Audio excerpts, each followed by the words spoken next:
അത് സംഭവിച്ചു എന്നുള്ളത് ഞങ്ങൾക്ക് 150% ഉറപ്പാണ്. അപ്പോൾ ആരുടെ കൊട്ടേഷൻ, എങ്ങനെ സംഭവിച്ചു, എന്തിനൊരു ടെമ്പോ ട്രാവലർ കൂടെ പോയി, പിന്നെ ഒരു കാറ് പുറകെ പോയി.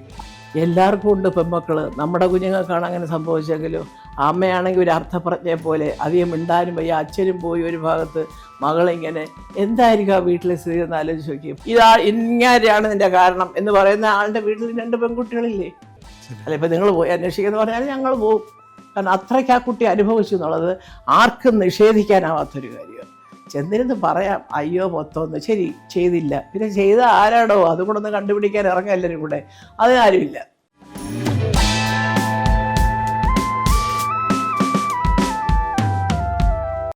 ഈ സിനിമയിലെ ഒരുപാട് ഗ്രൂപ്പിസവും ഇപ്പം സംഘടനകൾ തമ്മിലുള്ള പ്രശ്നവും ഈ സമീപകാലത്ത് ഉള്ള കേസുകളും ഇങ്ങനെ എല്ലാം കൊണ്ടും ഒരു സിനിമയിലെ അന്തരീക്ഷം, പണ്ടൊരു വലിയ ഒരു സാഹോദര്യം ഉണ്ടായിരുന്ന ഒരു അന്തരീക്ഷമാണ് നസീർ സാറിൻ്റെയും ഒക്കെ കാലഘട്ടത്തിൽ. അതിനുശേഷമുള്ള തുടർന്നുള്ള കാലഘട്ടത്തിൽ ഈ മമ്മൂട്ടി മോഹൻലാൽ കാലഘട്ടം വരെയും ഉള്ള ആ ഒരു അന്തരീക്ഷം വളരെ വഷളായിട്ടുണ്ടോ? ഉണ്ട്, തീർച്ചയായിട്ടും ഉണ്ട്. ഞാനത് പറയാറുണ്ട്. കാരണം ഈവൻ ഞങ്ങളുടെ താരസംഘടന പോലും എനിക്ക് എൻ്റേതായ അഭിപ്രായ വ്യത്യാസം ഞാൻ ഉടക്കാനുള്ള അഭിപ്രായ വ്യത്യാസമായിരുന്നു. നമുക്കതിലൊരു വിഷമമുണ്ട്. കാരണം മമ്മൂട്ടിയും മോഹൻലാലും വന്ന് കാര്യങ്ങൾ നേരിട്ട് പറഞ്ഞുകൊണ്ടിരുന്നത് പോലെ അല്ല ഇപ്പോഴ്.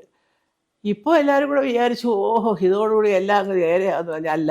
എനിക്കറിയാവുന്ന കാര്യങ്ങളുണ്ട്. ഈ ഏറ്റവും അവസാനത്തെ ഇലക്ഷൻ നടന്നപ്പോൾ ജനറൽ ബോഡിക്ക് കർശന നിർദ്ദേശം ഉണ്ടായിരുന്നു. ചില നടന്മാർ അവിടെ ഇന്ന സബ്ജക്റ്റ് സംസാരിക്കാൻ പാടില്ല, പ്രത്യേകിച്ച് ഈ മെമ്മറി കാർഡും അതും ഇതൊക്കെ സംസാരിക്കാൻ പാടില്ല. സംസാരിച്ചാൽ എന്നെ പോലെ വല്ലവരുമൊക്കെ എഴുന്നേറ്റ് വല്ലതൊക്കെ പറയും, അപ്പോൾ എന്നെ ചീത്ത വിളിക്കേണ്ടി വരും. ഇങ്ങനെ പലതുകൊണ്ട് അതൊരു ഭാഗത്ത്. അത് കഴിഞ്ഞ് ഇതിനകത്ത് തന്നെ സങ്കടമുള്ള കുറച്ച് പെണ്ണുങ്ങളെല്ലാം കൂടെ ഒരു ഗ്രൂപ്പ് തുടങ്ങി. അത് അമ്മയുമായിട്ട് ബന്ധമല്ല, പെൺമക്കൾ പറഞ്ഞ് അവർക്ക് അവരുടേതായ സങ്കടങ്ങൾ പലരും പറയാറുണ്ട്, എന്നോടും പറയാറുണ്ട്. നമ്മളതൊക്കെ അങ്ങ് വിട്ട് നമ്മൾ ആ പ്രായമൊക്കെ കഴിഞ്ഞാൽ ഈ കൊച്ചു പിള്ളേരുടെ സങ്കടവും എനിക്ക് മറ്റേ ചേട്ടൻ പടത്തിൽ തന്നെ പുറത്താക്കും ഇതൊന്നും ഞാൻ ചിന്തിക്കാറില്ല. നമ്മൾ ആ വയസ്സും കഴിഞ്ഞ്. പക്ഷെ ഞാൻ ഞെട്ടിയത് എപ്പോഴാണെന്ന് വെച്ചാൽ, ഒരു ചാനലിൻ്റെ ഇൻ്റർവ്യൂ എൻ്റെ വീട്ടിൽ നടക്കുകയാണ്. ഞാൻ പേര് പറയാം, News 18. അപ്പോൾ അതിൻ്റെ വീട്ടിൽ നടന്നുകൊണ്ടിരിക്കുമ്പോൾ ഇങ്ങനെ സ്ക്രോൾ ചെയ്ത് TV സൗണ്ട് കുറച്ച് വെച്ചിരിക്കുക, എഴുതി കാണിക്കുന്നു മല്ലികാ സുകുമാരൻ ലൂസ് ടോക്കറാണെന്ന് പിന്നെ പറഞ്ഞു. അപ്പോൾ ഞാൻ അതെന്തുവാ എനിക്ക് മനസ്സിലായുമില്ല.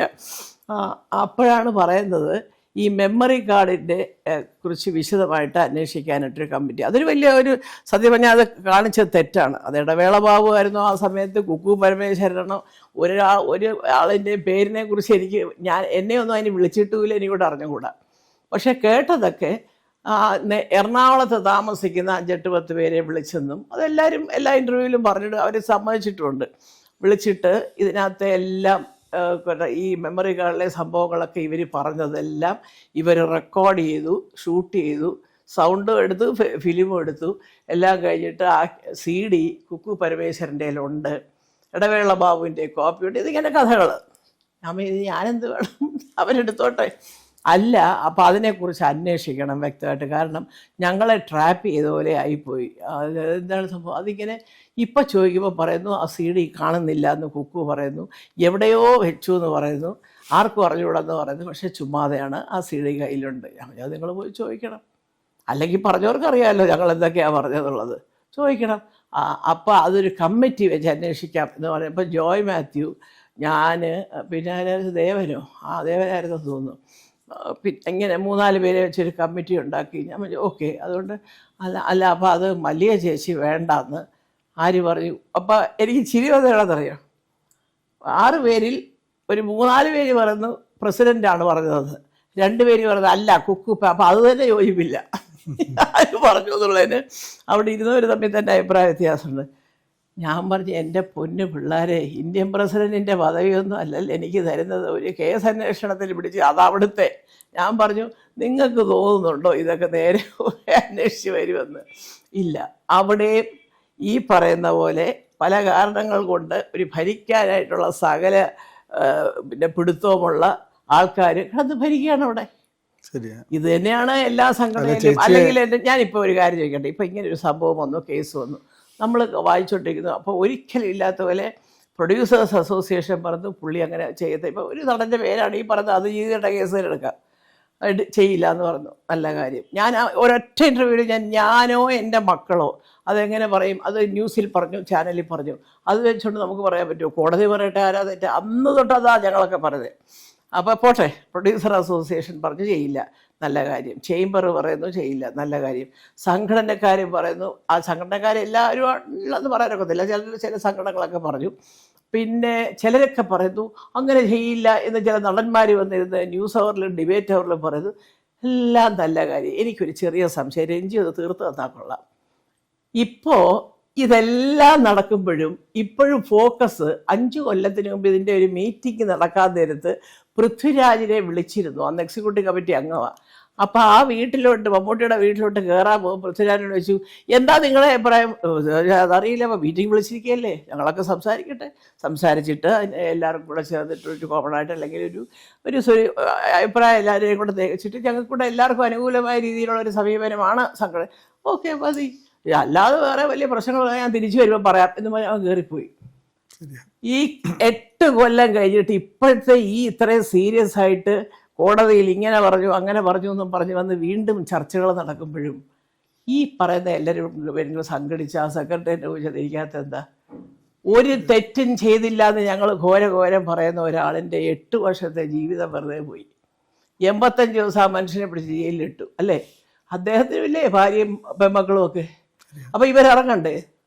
ഇപ്പോൾ ഏറ്റവും ഒടുക്കം ഞാൻ കണ്ടു ന്യൂസിനകത്ത് ലാലിൻ്റെ വണ്ടി ഡ്രൈവർ, ലാലിൻ്റെ മകനുണ്ട്, ഇപ്പോൾ അവിടെ പോയി പുറകെ മറ്റേ ദിലീപിൻ്റെ കാറ് വന്നു. ഇതൊക്കെ ഈ കഥകളിങ്ങനെ പറയുന്നതിന് പകരം ഞാൻ പറഞ്ഞ ലാലൊക്കെ അത്രയും ഒരു ധൈര്യശാലിയായിരുന്നില്ല, എവിടെ പോയി? അവരിറങ്ങണം. എന്തിനാണ് ആവശ്യമില്ല ഞങ്ങളുടെയൊക്കെ പേരിങ്ങനെ പറയുന്നത്? ഇവർക്കെതിരെയൊക്കെ കേസ് കൊടുക്കണം. ഇതേ കോടതിയിൽ, ഇപ്പോൾ ഇവർക്ക് വിശ്വാസമുള്ള കോടതി ആയിരിക്കുമല്ലോ വെറുതെ ഇട്ട സ്ഥിതിക്ക്, അതേ കോടതിയിൽ ചെന്നിട്ട് ഒരു കേസ് കൊടുത്തിട്ട്, സാറേ സർക്കാരിനോട് ഇത് എത്ര വേഗം അന്വേഷിച്ചു, ഇത് ഒറിജിനൽ കുറ്റവാളി, ശരി ആര് കൊട്ടേഷൻ കൊടുത്തവനെയും ചെയ്തവനെയും പിടിച്ച എല്ലാവരെയും കൂടെ ഞങ്ങളുടെ മുമ്പിൽ കൊണ്ടുവരണം, എന്നെങ്കിലേ ഞങ്ങൾ ഈ ചീത്തപ്പേര് ഇത് രക്ഷപ്പെടുത്തുള്ളൂ, ഞങ്ങളുമൊക്കെ കുടുംബമായിട്ട് ജീവിക്കുന്നവരാ. അത് പറയാൻ ആരുമില്ലേ ചാനലിൽ? എനിക്ക് അവിടെയാണ് ഇപ്പോഴും ഒരു തെളിവില്ലാതെ കിടക്കുന്നത്, ഒരു തെളിച്ചക്കുറവുണ്ട് അവിടെ. എല്ലാവരും അനുകൂലിച്ച് പറയുന്നുണ്ട്, പക്ഷെ അനുകൂലിച്ച് പറഞ്ഞ് നല്ലവനെ എന്നാൽ ഇതിൽ നിന്ന് കരകയറ്റാൻ എന്താ മാർഗം എന്നൊരു കൂട്ടായ തീരുമാനം വരട്ടെ. പ്രൊഡ്യൂസർ അസോസിയേഷനും ചേംബറും താരസംഘടനയും എല്ലാം കൂടെ പറയട്ടെ. താരസംഘടന, ഇപ്പോഴത്തെ താരസംഘടനയ്ക്ക് പറയാമോ? ആരും ഒരു പരാതി അവിടെ പറഞ്ഞിട്ടില്ല എന്ന് പറയാൻ പറ്റുമോ ധൈര്യമായിട്ട്? ഒന്നും പറയാനൊക്കത്തില്ല. ഓരോരുത്തരും അവരവരുടെ ഇഷ്ടം പോലെ എന്തൊക്കെയോ പറഞ്ഞിട്ടുണ്ട്. അത് പറഞ്ഞാൽ അവിടെ അയ്യോ ഇന്ന് പറയാൻ ഒക്കില്ല, ഇന്ന് ഈ സബ്ജക്റ്റ് പറയല്ലേ എന്ന് പറഞ്ഞിട്ടുണ്ട്, രാവിലെ വിളിച്ച് പറഞ്ഞ്. ഇതൊക്കെയാണ് ഓരോ ഗ്രൂപ്പിൽ നിന്നും അല്ലാതെയൊക്കെ ഞങ്ങളോട് പറയുന്നത്. അപ്പോൾ നമുക്കുള്ള വിഷമം എന്താണെന്ന് വെച്ചാൽ എല്ലാവരും പറയുന്നത് തെറ്റ് ചെയ്തില്ല, ശരി, പിന്നെ എന്തിനാണ് ഊഴിയുടെ വീട്ടിലോട്ട് കയറാൻ നിൽക്കുന്ന പൃഥ്വിരാജ് പറഞ്ഞിട്ട് കാണിക്കുന്നത്? ശരിയാ. അപ്പോൾ വ്യക്തമായ ഒരു നാടകം ഇത് സിനിമാ ഫീൽഡിൽ നിന്നുള്ളതാണ്. അതിനകത്ത് ജാതിയുണ്ട്, ഈ പറഞ്ഞ ജാതിയും മതമുണ്ട്, രാഷ്ട്രീയമുണ്ട്, വ്യക്തിപരമായ ഒരാളെ നശിപ്പിക്കാനുള്ള ഏതെങ്കിലുമൊക്കെ പറയും. ഇതുകൊണ്ടൊന്നും ഒരു ചുക്ക് സംഭവിക്കാൻ പോകുന്നില്ല എന്നുള്ളതാണ് സത്യം. ഇതെല്ലാം കണ്ടുകൊണ്ട് ഒരുത്തരം എല്ലാവരും വിളിക്കുന്ന ദൈവങ്ങൾ പല രൂപമാണെന്നേ ഉള്ളൂ, സംഗതി എല്ലാം ഒന്നാ. ഓരോരുത്തർക്ക് കിട്ടും അടി. ഈ സംഘടനകളുടെ ഈ പ്രശ്നത്തിനിടയിൽ ഈ പൃഥ്വിരാജിനെ ഒതുക്കാൻ ഒരു ശ്രമം ആരെങ്കിലും നടത്തുന്നതായിട്ട് സംശയമുണ്ടോ? തീർച്ചയായിട്ടും. അല്ല, ഒതുക്കുക എന്ന് പറഞ്ഞാൽ അവനെ ഇപ്പം അങ്ങോട്ട് ഈ രംഗത്തൊന്നും തുറച്ചു മാറ്റുന്നത് അത്ര എളുപ്പമല്ല എന്നുള്ളത് ബുദ്ധിയുള്ളവർക്ക് അറിയാം. പക്ഷേ അവരങ്ങനെ വളരണ്ട എന്ന് ചിന്തിക്കുന്നവരുണ്ട്. അതാര്? പൃഥ്വിരാജ്. അവർ പറയാൻ, തമിഴിൽ പറയാൻ, തെലുങ്കുകളിലുള്ളവർ പറയാൻ, മറ്റവർ പൊക്കി പറയാൻ എന്നുള്ള ഒരു ചിന്തയുണ്ട്, 100% പക്ഷേ അത് ബേസിക്കലി നമ്മളൊക്കെ പറയുന്നില്ല, വെറുതെ ഒരു അസൂയ. എന്തിനാണ്? അവൻ്റെ ജാതി എന്തോ എന്ന് എല്ലാവർക്കും അറിഞ്ഞൂടെ? അതിലുള്ളവരെ തന്നെ പിടിച്ച് കാശ് കൊടുത്ത് എഴുതിപ്പിക്കുന്ന ആൾക്കാരാണ് ഇവിടെ. ഞാൻ പറഞ്ഞല്ലേ ഇടയ്ക്ക് മല്ലികാസുമാരെ കുറിയിട്ടുണ്ട് പറഞ്ഞത്. ഈ നാണമുണ്ടോ ഇതൊക്കെ പറയുന്നവർക്ക്? ഈ 10-25 കൊല്ലമായിട്ട് എനിക്ക് ഈ ഭസ്മം എവിടെ നിന്നാണ് കിട്ടുന്നത് എന്നുള്ളത് തരുന്നവർക്കും അറിയാം, എൻ്റെ വീട്ടിലുള്ളവർക്കും അറിയാം, എല്ലാവർക്കും അറിയാം. ഞാൻ രാവിലെ കുളിച്ചേച്ച് ഇങ്ങോട്ട് ഇറങ്ങുമ്പോൾ ഞാനത് തൊഴുത്, ഞാൻ എൻ്റെ ഏത് ദൈവത്തിൻ്റെ മുമ്പിൽ ചെന്ന് വിളക്ക് എഴുതു അവിടെ പോയി തൊഴുതു എന്ന് വിചാരിച്ച് മറ്റൊന്നും ദൈവം. ഖത്തറിൽ ജീവിച്ചപ്പോൾ എൻ്റെ ദൈവം എന്ന് പറയുന്നത് ഷെയ്ഖ് ഫൈസൽ എനിക്ക് തന്ന വില്ലയുടെ അകത്ത് ഞങ്ങൾക്ക് പള്ളി ഉണ്ടായിരുന്നു. എല്ലാ വർഷവും റംസാന് 100 ബിരിയാണി ഞാൻ ഫ്രീ ആയിട്ട് കൊടുത്തുകൊണ്ടിരുന്ന ഒരാളാണ്. അതെനിക്ക് അതാ ദൈവം. ഞാൻ അതുവഴി പോകും, അകത്ത് കയറാൻ പറ്റിയില്ലെങ്കിലും അവിടെ നിന്ന് വേണ്ടതുപോലെ ചെയ്ത് എന്നെ എല്ലാവർക്കും കാര്യമായിരുന്നല്ലോ. എല്ലാവർക്കും ഇന്ന് സ്നേഹമാണ്. എന്നാൽ അവിടെ ഇങ്ങനത്തെ ഈ വൃത്തികെട്ട ജാതി മതമൊന്നും പറഞ്ഞ് ഞങ്ങളെ ആരും ഒന്നും വേദനിപ്പിച്ചിട്ടില്ല. സത്യം പറയാം. ഈ വർഗീയത ഇപ്പം വല്ലാതെ കൂടിയിട്ടുണ്ട് വല്ലാതെ കൂടിയിട്ടുണ്ട് സിനിമാ രംഗത്ത്. മുമ്പ് സിനിമാ രംഗത്ത് അല്ല, സിനിമാ രംഗത്ത് എല്ലാവർക്കും ഉള്ളിൽ തട്ടിയിട്ട് മാത്രമല്ല, കുറേയൊക്കെ സോപ്പിടിയില്ല. ചേട്ടൻ ഇതാണോ, ഞാനും അതാ എന്ന് പറയുന്ന ഒരു ലൈനില്ലേ, അത്രയേ ഉള്ളൂ. അല്ലാതെ അതിനകത്ത് വലിയ ആത്മാർത്ഥതയൊന്നുമില്ല. അത് വിവരമുള്ള ഒരു ബുദ്ധിയുള്ളവരൊക്കെ അത് അറിഞ്ഞാൽ കൊള്ളാം. ഈ ഞങ്ങൾ ഇതാണ് എന്ന് പറഞ്ഞ് നടക്കുന്നവരൊക്കെ പിന്നീട് നമ്മൾ കാണുന്ന അടുത്ത സ്ഥാനമാനങ്ങൾക്ക് വേണ്ടിയുള്ള പൊരിഞ്ഞ അടിയ. എന്തിനാണിത്? ശരി, ഞാനിതാണോ? അപ്പം ഞാൻ പറയുകയാണ്, ശരി ഞാൻ BJP ആണ്, ഞാൻ BJPയുടെ കൂടെ നിന്നാൽ ഞാൻ അവർക്ക് എനിക്ക് ഒന്നും തരണ്ട, ഒരു കൗൺസിലർ പോലും എനിക്കാവണ്ട ഒരു പാർട്ടിയുടെ. പക്ഷേ നല്ലത് കണ്ടാൽ ഞാൻ നല്ലതാണെന്ന് പറയും. അത് BJP ആണെങ്കിലും കോൺഗ്രസ് ആണെങ്കിലും കമ്മ്യൂണിസ്റ്റ്. അല്ലാതെ എനിക്ക് കൗൺസിലറും മേയറും MLA MP ചേച്ചിയുടെ മാതാപിതാക്കളും ചേച്ചിയൊക്കെ കോൺഗ്രസ് രാഷ്ട്രീയത്തിൻ്റെ ആളുകളായിരുന്നു. സുഖുവേട്ടൻ ഇടതുപക്ഷത്തിൻ്റെ ആളായിരുന്നു. അതെ. മക്കള് രാഷ്ട്രീയത്തിലേക്ക് വരാനായിട്ട് എന്തെങ്കിലും സാധ്യതയുണ്ടോ? അവരുടെ രാഷ്ട്രീയം എന്താണ്? രാഷ്ട്രീയത്തിലേക്ക് വരാനിപ്പോൾ ഉടനെയൊന്നും സാധ്യതയില്ല. ഇനിയിപ്പം എനിക്കറിയത്തില്ല, 19 വയസ്സ് 60 വയസ്സൊക്കെ ആകുമ്പോൾ എന്തോന്നുള്ളത്.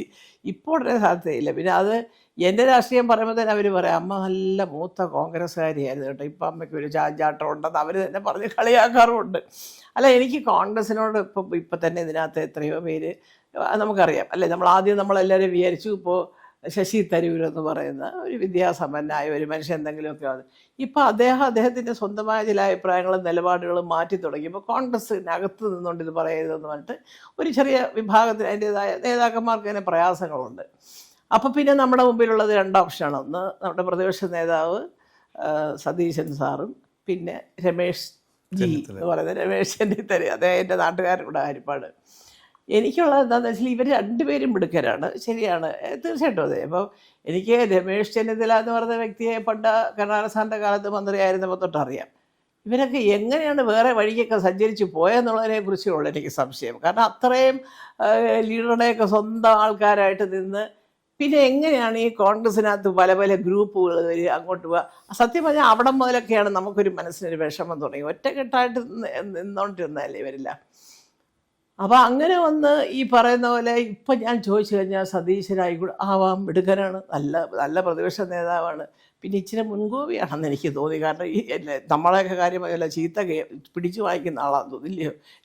എനിക്കൊക്കെ ഒരു കുഴപ്പം അതാ, വല്ലതൊക്കെ പറഞ്ഞു കഴിയുമ്പോൾ വഴിയെ പോകുന്നവർ ഇവിടെ തള്ളയ്ക്ക് വേറെ പണിയൊന്നുമില്ല എന്ന് പറയുന്ന പോലെ അതൊന്ന്. പിന്നെ രമേശ് ചെന്നിത്തല എന്ന് പറയുന്ന വ്യക്തി കുറേ കൂടി നയപരമായിട്ട് ഉള്ള പിണക്കണ്ട എന്നുള്ളൊരു സംസാരിക്കുന്നത്. ഇതെല്ലാം ഓരോരോ ക്വാളിറ്റിയാണ് നേതാക്കന്മാർക്ക്. പക്ഷേ ഇതിൻ്റെ ഇടയിൽ കൂടെ ഞാൻ കേട്ടു KC വരും, മുഖ്യമന്ത്രിയായിട്ട് വരും കേട്ടോ, KC വേണുഗോപാൽ വരുന്നുണ്ട്. അല്ല, അദ്ദേഹം നല്ല ഇത് ഒരു കാര്യമുണ്ട് കേട്ടോ, KC വേണുഗോപാൽ എന്ന് പറയുന്ന വ്യക്തി ഇവിടെ അല്ലെങ്കിലും പുള്ളി അങ്ങ് ഇതിനകത്ത് മുങ്ങിക്കിടക്കുന്ന ഒരാളാണ്. ഞാൻ ചിലപ്പോൾ പറയും, ഇപ്പം എന്തുവാ സംസാരിക്കുന്നത്, ഹിന്ദിയും കന്നഡവും ഒക്കെ സംസാരിക്കുന്നതൊക്കെ. അപ്പോൾ അത്രയ്ക്ക് ഈ പറയുന്നതിൻ്റെ കൊണ്ട് രാഹുൽ ഗാന്ധിയുമായിട്ട് നടന്ന് ഈ കോൺഗ്രസ്സിന് വേണ്ടി ഭാഷകൾ വരെ 5-6 പഠിച്ച് കൈവച്ചിട്ടുണ്ട്. അപ്പോൾ അതും പാർട്ടിക്ക് വേണ്ടിയല്ലേ. ഇവരെല്ലാം ഇതിനകത്ത് കിടന്ന് വളർന്നവരാണെന്നുള്ളതിൻ്റെ തെളിവാണതൊക്കെ. അപ്പോൾ ഇതിലാരെ എടുക്കാമെന്ന് ചോദിച്ചാൽ എനിക്ക് ഒന്നേ പറയാനുള്ളൂ, തമ്മിലടി ഇല്ല എന്ന് ജനത്തിനെ ആദ്യം ബോധ്യപ്പെടുത്തുക. നിങ്ങൾ ഒറ്റക്കെട്ടായിട്ട് നിൽക്ക്, ഞങ്ങളെല്ലാം ഒറ്റക്കെട്ടാണ്, കോൺഗ്രസ് എല്ലാം ഒരു അഭിപ്രായ വ്യത്യാസവും ഇല്ല എന്ന് പറഞ്ഞിട്ട് അഭിപ്രായ വ്യത്യാസം ഉണ്ടാകുന്ന ഘോരം പ്രസംഗിക്കുകയും പണ്ടില്ല നമ്മുടെ BJP ഗോപാലകൃഷ്ണൻ പറഞ്ഞല്ലേ, അർബൻ നക്സൽ എൻ്റെ മരുമോളെ പുള്ളി വിളിച്ച എന്ന് പറയുന്ന പോലെ. അതുകൊണ്ട് എനിക്കൊരു 100 ആരെയും ചെയ്യാമെന്നൊക്കെ ഞാൻ പറഞ്ഞു വീട്. അതിൻ്റെ നേതാക്കന്മാരൊക്കെ മാന്യമായിട്ട് സംസാരിക്കുന്നവരെ, ഇദ്ദേഹം വലിയ നേതാവായിരിക്കും, എനിക്കറിയാൻ വയ്യ, എനിക്ക് സത്യം എനിക്കറിയുണ്ട്. എനിക്ക് BJP നേതാക്കന്മാരുടെ ലിസ്റ്റിൽ ഇദ്ദേഹത്തിന് എന്ന് പറയുന്നതിൽ നിങ്ങളത് തമ്മിൽ സംസാരിച്ച് ഒരു ധാരണ ഉണ്ടാക്കുക. കാരണം കമ്മ്യൂണിസ്റ്റ് പാർട്ടിയിൽ അഭിപ്രായ വ്യത്യാസം ഉണ്ടാവും, ചിലപ്പോൾ മുഖ്യമന്ത്രിയോട് തന്നെ എതിർത്ത് സംസാരിക്കുന്നതിനാണ്. പക്ഷേ ഫൈനലി അവരുടെ ഒരു വാക്ക് വരുമ്പോൾ അവരുടെ തീരുമാനമായിട്ടാണ് അത് അവർ പറയുന്നതും ഒക്കെ. അതിനകത്ത് ആ ഒരു രീതി എല്ലാ പാർട്ടിക്കാരും സ്വീകരിക്കും. പിന്നെ ഞാൻ ആദ്യം പറഞ്ഞതിൻ്റെ തൊട്ട് അണികളെ കൂടുതലൊക്കെ സംസാരിപ്പിക്കാതിരിക്കുക. എത്ര വലിയ വിദ്യാഭ്യാസ യോഗ്യതയുള്ളവരും ഈ അണികൾ സംസാരിച്ചിട്ടാണ് വെറുത്തു പോകുന്നത്. സത്യം പറയാം, ഞാനിപ്പോൾ തന്നെ ശ്രീലേഖ മാഡത്തിലൊക്കെ എനിക്ക് എന്തൊരു ബഹുമാനം. മാഡമൊക്കെ എന്തിനീ കൗൺസിലറായിട്ടൊക്കെ നിൽക്കാൻ പോയതാണ് ഞാൻ ചോദിക്കുന്നത്. ചെയ്യരുത്, എന്തോരം വലിയ പോസ്റ്റിലിരുന്ന ആളാണ്. മാഡത്തിന് എടുത്തിയാടി എന്തെങ്കിലുമൊക്കെ ചെയ്യുമ്പോൾ ഇതിനു മുമ്പും ചീത്തപ്പേരൊക്കെ വന്നിട്ടൊക്കെ ഉണ്ട്. അതൊന്നും മനഃപൂർവ്വം മാഡം തെറ്റ് ചെയ്യാൻ വേണ്ടി ചെയ്യുന്നതോ അല്ലെന്നും എനിക്കറിയാം. പക്ഷേ ഒരു റഷ് ഓഫ് ബ്ലഡ് ഉണ്ടല്ലോ ഒരു പോലീസുകാരുടെ ആ അധികാരം, അതിനകത്ത് ഊന്നിക്കൊണ്ട് സംസാരിക്കാൻ ശ്രമിക്കുമ്പോൾ ഇതറിയാൻ വയ്യാത്ത സാധാരണക്കാരൻ ഇവരെന്തിന് ഇങ്ങനെയൊക്കെ പറയുന്നത് തോന്നുന്ന ഒരു, ഇതെല്ലാവരുടെയും ഉള്ളൊരു പ്രശ്നം അതാണ്. ഇത് സിനിമയ്ക്കകത്തും രാഷ്ട്രീയത്തിലുമൊക്കെ ഒരു നൈമിഷികമായ വികാരത്തിൻ്റെ ആ ഒരു തള്ളിച്ചുണ്ടല്ലോ, അതിൻ്റെ പുറത്ത് കയറി അങ്ങ് അടിക്കും, പിന്നെ ഇരുന്ന് ആലോചിക്കും അങ്ങനെ പറയണ്ടായിരുന്നു ഇങ്ങനെ പറയണ്ടായിരുന്നു എന്നൊക്കെ. അവിടെയാണ് നമ്മൾ മറ്റേ BJPയുടെ കാര്യം പറയുമ്പോൾ കണ്ട് എന്തെല്ലാം ഈ പ്രൈം മിനിസ്റ്ററെ പറയുന്നു. ചായ വെയിറ്റുകൊണ്ട് നടന്ന് ഇയാൾ അങ്ങനെ അങ്ങനെ അയാൾ എന്തെങ്കിലും ഒരു വേണ്ടാത്ത ഭാഷ പറയുന്നത് ഞാൻ കേട്ടിട്ടില്ല, ഇതുവരെ ഞാൻ കേട്ടിട്ടില്ല കേട്ടോ. അത് ആ ഒരാളിൻ്റെ കാര്യമാണ് ഞാൻ ഈ പറഞ്ഞത്, അല്ലാതെ എനിക്ക് ആരെയും അറിയാൻ വയ്യ അതിനകത്ത്. കണ്ടിട്ടുണ്ട് അങ്ങനെ അവിടെ ഇവിടെയൊക്കെ ചിലപ്പോൾ അങ്ങനത്തെ ചില പരിചയങ്ങളുണ്ടെന്നല്ലാതെ പ്രൈം മിനിസ്റ്റർ എന്ന് പറഞ്ഞ വ്യക്തിയുടെ ഞാൻ പോയിട്ടുമില്ല, കണ്ടിട്ടുമില്ല. എനിക്ക് വേറെ എൻ്റെ വീട്ടിലുള്ള പലർക്കും അദ്ദേഹത്തെ കാണാനൊക്കെയുള്ള അവസരമൊക്കെ കിട്ടിയിട്ടുണ്ട്, പക്ഷെ ഞാൻ പോയിട്ടില്ല.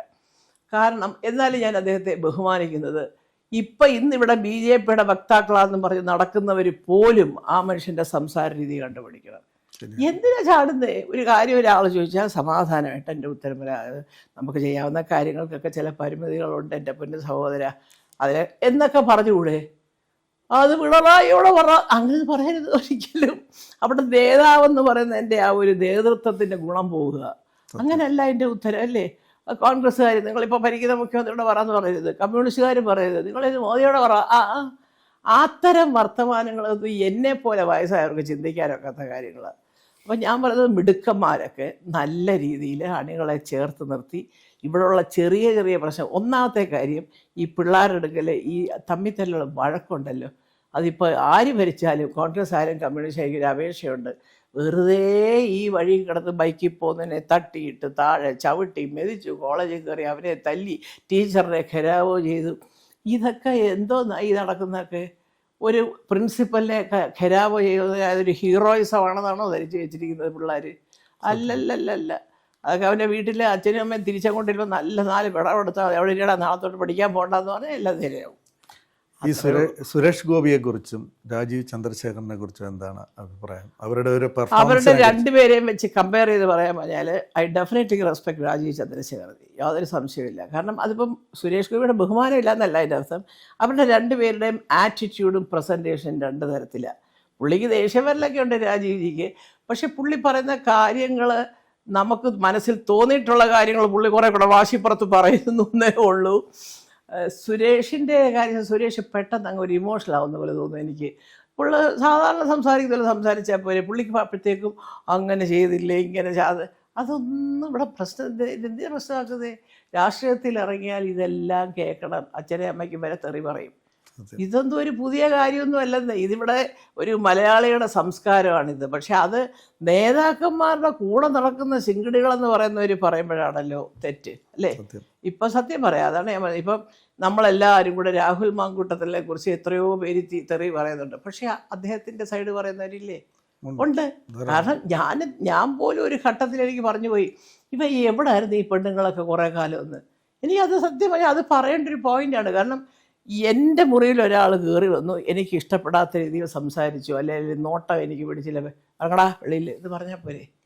അതിന് 1 വർഷം കാത്തിരിക്കണോ?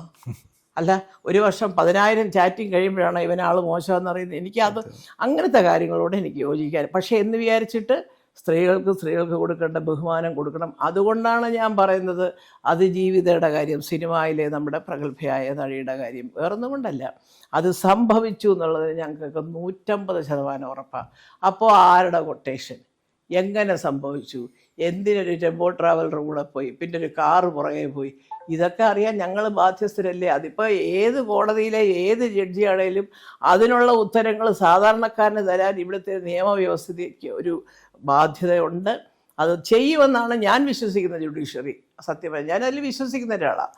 അപ്പോൾ അതുകൊണ്ട് ഇന്നല്ലെങ്കിൽ നാളെ എന്നാ പിന്നെ ആരാ ചെയ്തത് കണ്ടുപിടിക്കുക എന്നൊരു ഉത്തരവ് വരും, അത് കണ്ടുപിടിക്കും, ശിക്ഷിക്കണം. അല്ലെങ്കിൽ പിന്നെ ആ കുട്ടി ആയതുകൊണ്ടാണ് ഇങ്ങനെ പിടിച്ചു നിൽക്കുന്നത്, വേറെ വല്ലവരാണെങ്കിൽ മിക്കവാറും പോയി ആത്മഹത്യ ചെയ്തേരെ. ഈ അതിജീവിതയൊക്കെ പൂർണ്ണമായ ഒരു നീതി കിട്ടി എന്ന് ചേച്ചി വിശ്വസിക്കുന്നു? കിട്ടിയിട്ടില്ല. അയ്യോ കിട്ടിയിട്ടില്ല. എന്താണെന്നറിയാം ചേച്ചി, ആ കുട്ടിക്ക് സംഭവിച്ചത് ഞങ്ങളൊക്കെ സാക്ഷികളാണ്. അതൊക്കെ അച്ഛൻ മരിച്ച് 10-11 മാസമായ സമയത്ത് എല്ലാവർക്കും ഉണ്ട് പെൺമക്കൾ. നമ്മുടെ കുഞ്ഞുങ്ങൾക്കാണ് അങ്ങനെ സംഭവിച്ചെങ്കിലോ. അമ്മയാണെങ്കിൽ ഒരു അർത്ഥപ്രജ്ഞയെ പോലെ അധികം മിണ്ടാനും വയ്യ, അച്ഛനും പോയി ഒരു ഭാഗത്ത്, മകളിങ്ങനെ എന്തായിരിക്കും ആ വീട്ടിലെ സ്ത്രീ എന്ന് ആലോചിച്ച് നോക്കി. ഭർത്താവ് മരിച്ചൊരു സ്ത്രീയുടെ മുമ്പിലോട്ട് ഒരു മകളെ ഇങ്ങനെ കൊണ്ടുവന്ന് കിടത്തുക എന്നൊക്കെ പറഞ്ഞാൽ അയ്യോ, അതൊന്നും അതായത് അല്പമെങ്കിലും സ്ത്രീത്വവും സ്നേഹവും മനസ്സിൽ കൊണ്ടു നടക്കുന്ന ഒരു അമ്മമാർക്കും അത് കാണാൻ സാധിക്കത്തില്ല. അപ്പോൾ അതുകൊണ്ട് അത് കിട്ടിയേ പറ്റൂ, അതറിയണം. അതെനിക്ക് ബഹുമാനപ്പെട്ട ജഡ്ജിയോടും പറയാനുള്ളത്, ആ ജഡ്ജി മുൻകൈ എടുത്ത് ഇറങ്ങിത്തിരിക്കണം. ഇവരൊന്നും തെറ്റ് ചെയ്തിട്ടില്ല, ഞാൻ വിധിച്ചു, തെറ്റ് ചെയ്തവരെ ഞാൻ കണ്ടുപിടിക്കും എന്ന് പറയാനുള്ള കുറേ ജഡ്ജിമാരും വക്കീലന്മാരും ഉണ്ടെങ്കിൽ സത്യം പറയാം, ഞങ്ങളെപ്പോലുള്ള സാധാരണക്കാർക്ക് ഞങ്ങളുടെയൊക്കെ വീട്ടിൽ പെൺകുട്ടികൾ വളർന്നു വരികയല്ലേ. എല്ലാവർക്കും ഉണ്ട് പെൺമക്കൾ. ഈ പറഞ്ഞ അനുഭവിച്ചവർക്കൊക്കെ പെൺമക്കളില്ലേ. ഇങ്ങനെയാണ് നിൻ്റെ കാരണം എന്ന് പറയുന്ന ആളുടെ വീട്ടിൽ 2 പെൺകുട്ടികളില്ലേ.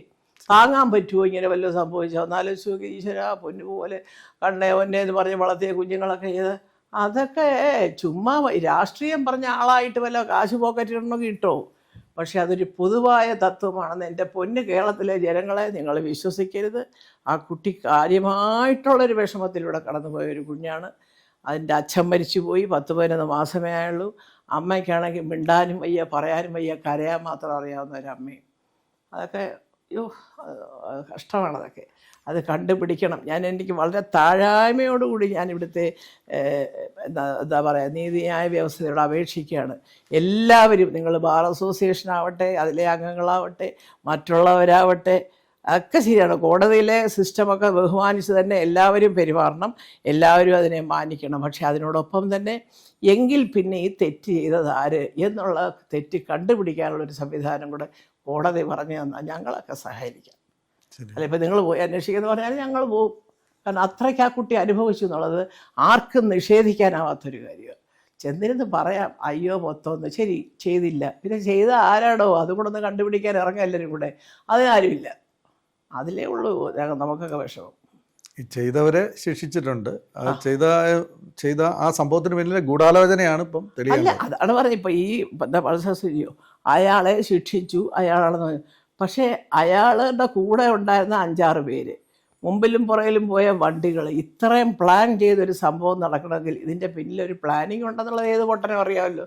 അപ്പോൾ അത് എവിടെ നിന്ന് വന്നു എന്ന് അറിഞ്ഞാൽ മതി, അപ്പം തന്നെ ഒരു സമാധാനമായില്ലേ. അയ്യോ, ഇവർക്ക് വേറെ ആരെയും കിട്ടിയില്ലേ ദൈവമേ എന്ന് നമുക്ക് തോന്നി. അല്ല, കളിച്ചു പറഞ്ഞല്ല, ഒരു പെൺകുട്ടിയോട് ചെയ്യാൻ പാടില്ല. അപ്പോൾ ഇതൊരു അറിയപ്പെടുന്ന കുട്ടിയോട് ചെയ്യുമ്പോൾ അവൻ്റെ ഗ്ലാമറും കൂടെയാണത്. എന്തെങ്കിലും കാര്യമായ വിരോധം ഉണ്ടാവും. അല്ലാതെ ഇപ്പോൾ വഴിയെ പോയ ഒരു പെൺകുട്ടിയെ രാത്രി കയറി ഒരുത്തം പിടിച്ചു എന്നൊക്കെ പറഞ്ഞാൽ അത് നാട്ടുമ്പുറത്തുമൊക്കെ പലപ്പോഴും സംഭവിക്കുന്ന. ഇതങ്ങനെയാണോ? അറിയാവുന്ന പടത്തിൻ്റെ നിർമ്മാതാവിൻ്റെ കാറിൽ അറിയാവുന്ന ഡ്രൈവർ കൊണ്ടുപോയപ്പോൾ മുമ്പേ പോയ വണ്ടി ഏതാ, പുറകെ വന്ന വണ്ടി ഏതാ, എല്ലാം ദുരൂഹതയാണ്. എന്നിട്ട് ഇതിനെയൊക്കെ അനുകൂലിച്ചുകൊണ്ട് ഓരോരുത്തർ കയറി ഇരുന്ന് പ്രസംഗിക്കുക. എന്താണ് ഇവരുടെയൊക്കെ വിചാരം? എന്നാൽ ആ പ്രസംഗത്തിൻ്റെ അനുകൂലിച്ച് പറയുമ്പോൾ അവസാനം പറയേണ്ട കാര്യം ഇങ്ങനെയൊക്കെ ആയാലും ശരി, ഇത് ചെയ്തവരെ നമുക്ക് കണ്ടുപിടിക്കണം. അതിന് കോടതിയും നിങ്ങൾ മാധ്യമങ്ങളും ചാനലും ഒക്കെ സഹായിക്കണം എന്നൊരു അപേക്ഷ കൂടെ പറയാത്തത് എന്താ? ഒരാളിൻ്റെ വായിന്നത് വരുന്നില്ലല്ലോ. അതിലെനിക്ക് സങ്കടമുണ്ട്, സത്യം പറയാം. എല്ലാം നേരെയാകുമെന്നൊരു പ്രതീക്ഷ. അത് ആര് മുഖ്യമന്ത്രി ആയാലും ഇനി അടുത്ത മുഖ്യമന്ത്രിക്ക് തീർച്ചയായിട്ടും ഈശ്വരൻ ആ സൽബുദ്ധി കൊടുക്കട്ടെ. ഈ നാട്ടിൽ ഈ കുട്ടിക്ക് വേണ്ടി പ്രാർത്ഥിക്കുന്ന ഒരുപാട് സ്ത്രീകളുണ്ട്. അവരുടെയെങ്കിലും പ്രാർത്ഥനയുടെ ഒരു ഫലം ഇത് കണ്ടുപിടിക്കുന്നവർക്കും കിട്ടും. അത് ഞാൻ 100% ഉറപ്പിച്ച് പറയുക. അല്ല, ചേച്ചിയുടെ അഭിപ്രായത്തിൽ ഈ കേസിൽ ഇനി ഗൂഢാലോചന കണ്ടുപിടിക്കാൻ വേണ്ടി ഒരു പ്രത്യേക അന്വേഷണം നടത്തണം, വേണം എന്നാണ്? ഉറപ്പായിട്ട് വേണം. ഗൂഢാലോചന ഉണ്ടെന്ന് എല്ലാവരും പറയുന്നുണ്ടല്ലോ. ഇതൊരു ഗൂഢാലോചനയാണ്, ഇന്നാരെ മറ്റേ കുഴി ചാടിക്കാരുന്ന് ആയിക്കോട്ടെ. അപ്പോൾ ആ ഗൂഢാലോചന ആരാ ചെയ്തത്? അതാണ് അറിയേണ്ടത്. ആ ഗൂഢാലോചന നടന്നത് കൊണ്ടാണല്ലോ ആ കുട്ടി അനുഭവിച്ചത്, അല്ലേ? അപ്പം അത് കണ്ടുപിടിക്കണം. അല്ലെ പിന്നെ ഈ നാട്ടിൽ എങ്ങനെ ജീവിക്കും? ഓരോരുത്തർ അവരുടെ ഇഷ്ടത്തിന് വിധി പറയാനിരിക്കുക, അല്ലെങ്കിൽ റേഡിയോയിലും ചാനലിലും ഒക്കെ കയറി ഇങ്ങനെ ആയിരിക്കും വിധി, കാരണം അയാൾ തെറ്റ് ചെയ്തിട്ടില്ല. അതൊന്നും അല്ല ഇവിടെ പ്രസക്തം. ഇത് സംഭവിച്ചു എങ്ങനെ, അത് മാത്രം പറഞ്ഞാൽ മതി. ഞങ്ങൾക്ക് ആരെയും കുറ്റക്കാരനാക്കണ്ട, എങ്ങനെ നടന്നു എന്ന് മാത്രം കണ്ടുപിടിച്ചാൽ മതി. ഈ ശിക്ഷ കുറഞ്ഞു പോയി എന്ന് ചേച്ചിക്ക് അഭിപ്രായം? ഇപ്പോഴത്തെ ശിക്ഷ പൂർണ്ണമായും ഒന്നാമത് ഞാൻ വിശ്വസിക്കുന്നില്ല. ഇത് തൽക്കാലം പിടിച്ചൊന്ന് അകത്തുകൊണ്ടിടാൻ വേണ്ടിയുള്ളൊരു ഇതായിട്ടേ ഞാൻ കണക്കാക്കുന്നുള്ളൂ. ഇതിലും വലിയ ശിക്ഷ വരാതിരിക്കില്ല. കാരണം ഇത്രയൊന്നും പോരാ. ചുമ്മാ കൊണ്ട് നടക്കുന്ന ജീവപര്യന്തം അതിനകത്ത് ഇത്ര വർഷം കഴിഞ്ഞു, ബാക്കി ഇത്ര, അങ്ങനത്തെ അരിത്തമാറ്റിക്സും മാത്തമാറ്റിക്സും ഒന്നും നമുക്കറിയണ്ട. ഇവനൊക്കെ ചെയ്തിട്ടുണ്ടെങ്കിൽ വലിയ കടുത്ത ശിക്ഷ തന്നെ കൊടുക്കണം. അല്ല, കളിച്ചു പറഞ്ഞല്ല. ഞാനത് എല്ലാവരോടും പറയുന്നതാണ്. നമുക്ക് ഒരുപാട് ആൾക്കാർ സുപ്രീം കോടതി പോലുള്ള ചോദിക്കുമ്പോൾ എല്ലാവരും പറയുന്നത് അയ്യോ അത് ഭയങ്കര സങ്കടമുള്ള ശരിയല്ലല്ല അത് പോവും എന്നൊക്കെ പറയുന്നത്. പോവുക എന്ന് പറഞ്ഞാലും വരിക എന്ന് പറഞ്ഞാലും ഈ കുട്ടിയുടെ രക്ഷിതാവായിട്ട് ഒരാളെങ്കിലും വേണ്ടേ? അല്ലേ? ഇതൊന്ന് കണ്ടുപിടിക്കുക. ഇവരാരും ചെയ്തിട്ടില്ല, സത്യമാണ്, പാവം അവരൊക്കെ വെറുതെ ചീത്തപ്പേര് കേട്ടു. പിന്നെ കണ്ടുപിടിച്ചത് ആരാന്നറിയാൻ ഈ വെറുതെ ആരോപണം കേട്ടവരെങ്കിലും മുന്നിട്ടിറങ്ങണ്ടേ? അവരുമില്ല. അതെന്താ കാര്യം? അപ്പോഴും പൃഥ്വിരാജ് ഗേറ്റിൻ്റെ അവിടെ സംസാരിച്ചതാണ് ഇവിടെ കഥ. എന്തൊരു കള്ളത്തരമാണെന്ന് ആലോചിച്ചപ്പോൾ. ഈ പൃഥ്വിരാജ് ഗേറ്റിന്റെ അടുത്ത് നിന്ന് സംസാരിച്ച ആ ഡയലോഗ് സമീപകാലത്ത് ഇറങ്ങിയ ഒരു സിനിമയില് പറഞ്ഞു, ഞാൻ കണ്ട്. അതിന് പിന്നിൽ എന്തെങ്കിലും പിന്നെ ഉറപ്പല്ലേ?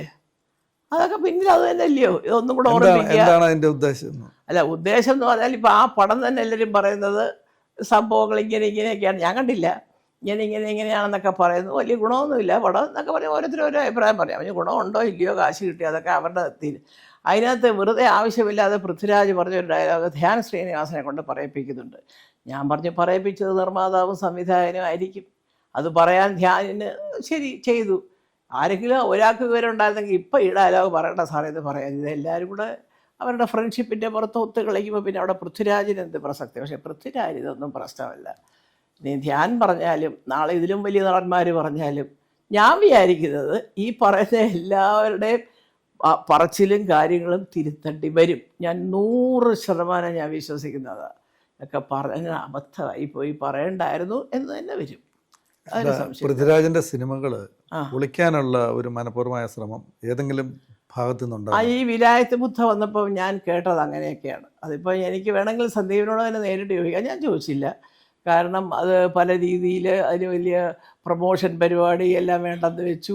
തലേ ദിവസം വരെ നിർമ്മാതാവിൻ്റെ ഭാഗത്തുനിന്ന് വ്യക്തമായ മറുപടി വരുന്നില്ല ഇറങ്ങുന്നത്. ഞാനിതൊക്കെ സത്യം എനിക്ക് വളരെ വേണ്ടപ്പെട്ട ഒരാളാണ് നമ്മുടെ സുരേഷ് കുമാർ. ചോദിക്കാത്തത് അവരൊന്നും അങ്ങനെയല്ല നമ്മളെ കണ്ടിരിക്കുന്നത്. പിന്നെ ആവശ്യമില്ലാത്ത ചോദ്യങ്ങൾ ചോദിക്കുന്നത് അങ്ങനെ ഒരുപാട്.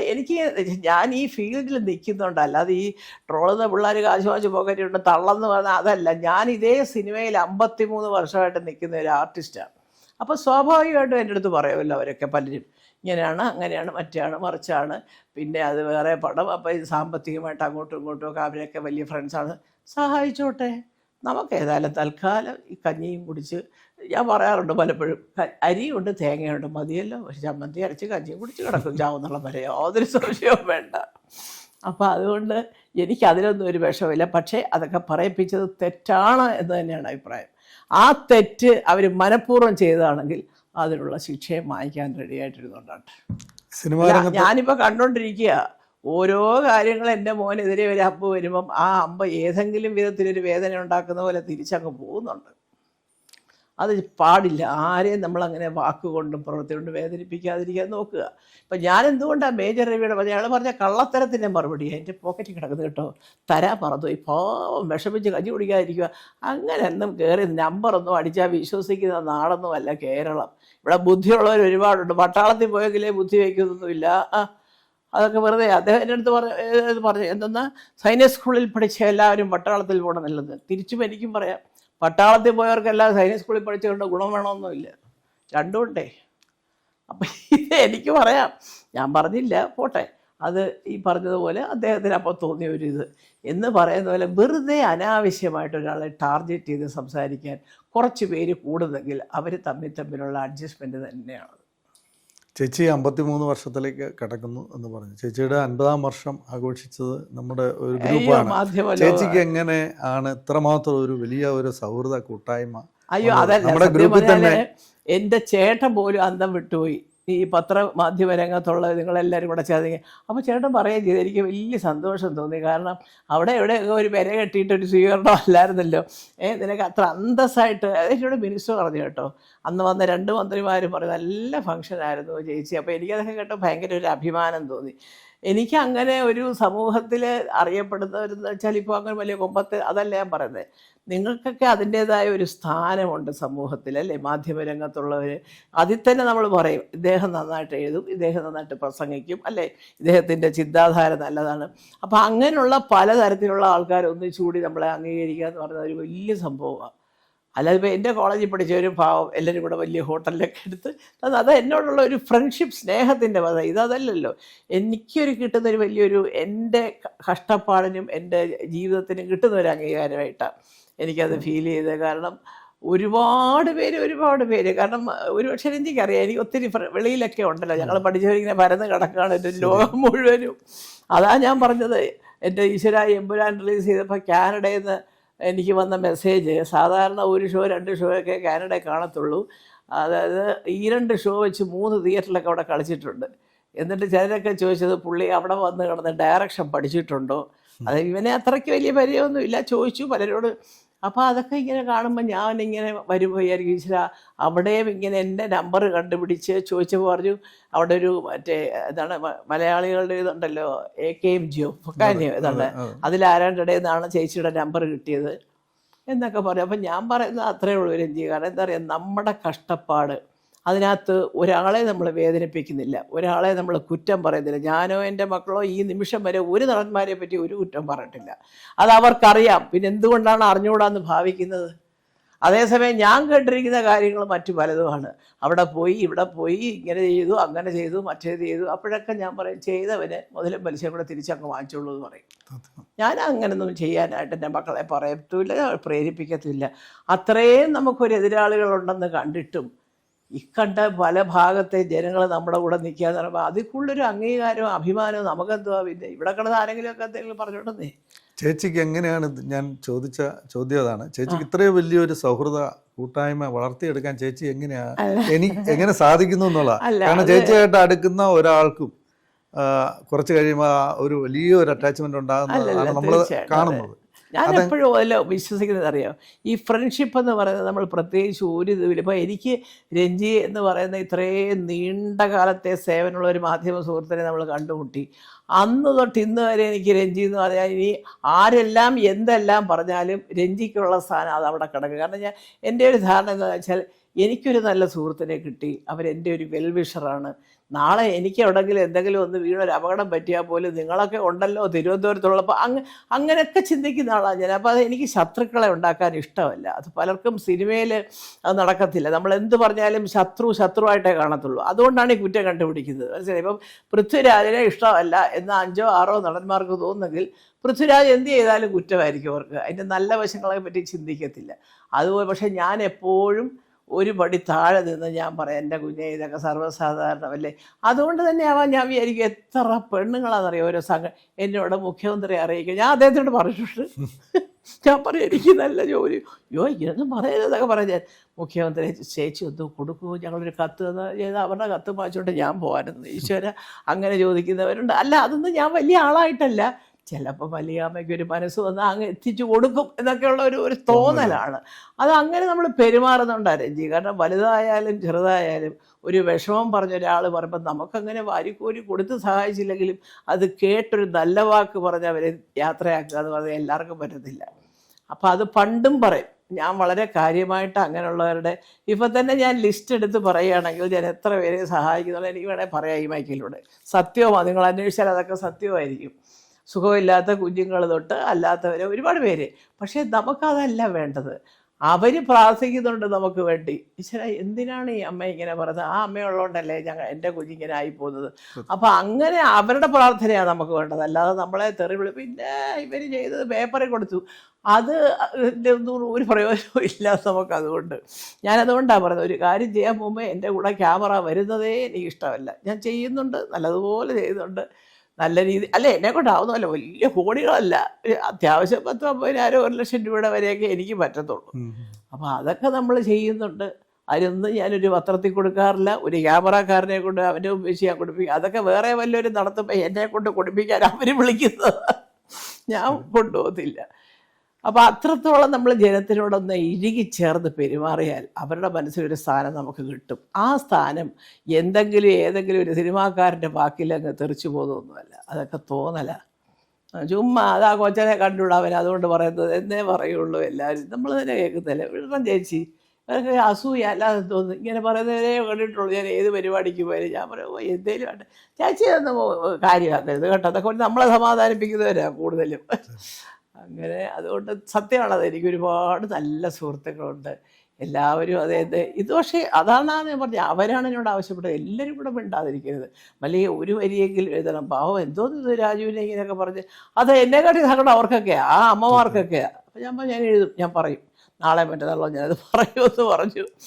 എന്ന് പറയുന്ന പോലെ നമ്മുടെ സങ്കടം അവരുടെയും കൂടെ ഒരു സങ്കടമാക്കി എടുക്കുന്ന കുറച്ച് സുഹൃത്തുക്കളെന്ന് പറഞ്ഞാൽ ജീവിതത്തിലെ ഏറ്റവും വലിയ ധനം അതാണ്. വിവിധ വിഷയങ്ങളെക്കുറിച്ച് മല്ലിക ചേച്ചിക്ക് പറയാനുള്ള കാര്യങ്ങൾ നമ്മൾ കേട്ട് കഴിഞ്ഞു. കൂടുതൽ വിശദീകരണത്തിൻ്റെ കാര്യമില്ല, കാരണം എല്ലാം വളരെ ക്ലിയറാണ്. അപ്പോൾ മല്ലിക ചേച്ചിക്ക് ഇത്രയും സമയം നമ്മളോടൊപ്പം ചെലവഴിച്ച മല്ലിക ചേച്ചിക്ക് വളരെ അധികം നന്ദി രേഖപ്പെടുത്തുന്നു. അത് ശരി. രഞ്ജി ഇവിടെ വന്ന് സത്യത്തിൽ രഞ്ജിയുടെ ഒരു ഇൻ്റർവ്യൂ എടുക്കാനായിട്ടെന്ന് പറഞ്ഞാലോ എന്നൊക്കെ പറഞ്ഞ് നടക്കുന്ന കാലഘട്ടമായിരുന്നു. ഇപ്പോഴ് കുറച്ച് കാര്യങ്ങൾ എനിക്ക് പറയണമെന്നൊക്കെ പറഞ്ഞു. പക്ഷേ അപ്പോൾ അദ്ദേഹം തേടി ഉള്ളി കാലി ചുറ്റിയെന്ന് പറഞ്ഞാൽ നിങ്ങളെല്ലാവരും കൂടെ അദ്ദേഹത്തിനെ കൊണ്ടുവന്നുകൊണ്ട് ഞാൻ അങ്ങോട്ടാണ് നന്ദി പറയേണ്ടത്. സത്യത്തിൽ താങ്ക് യു ചേച്ചി.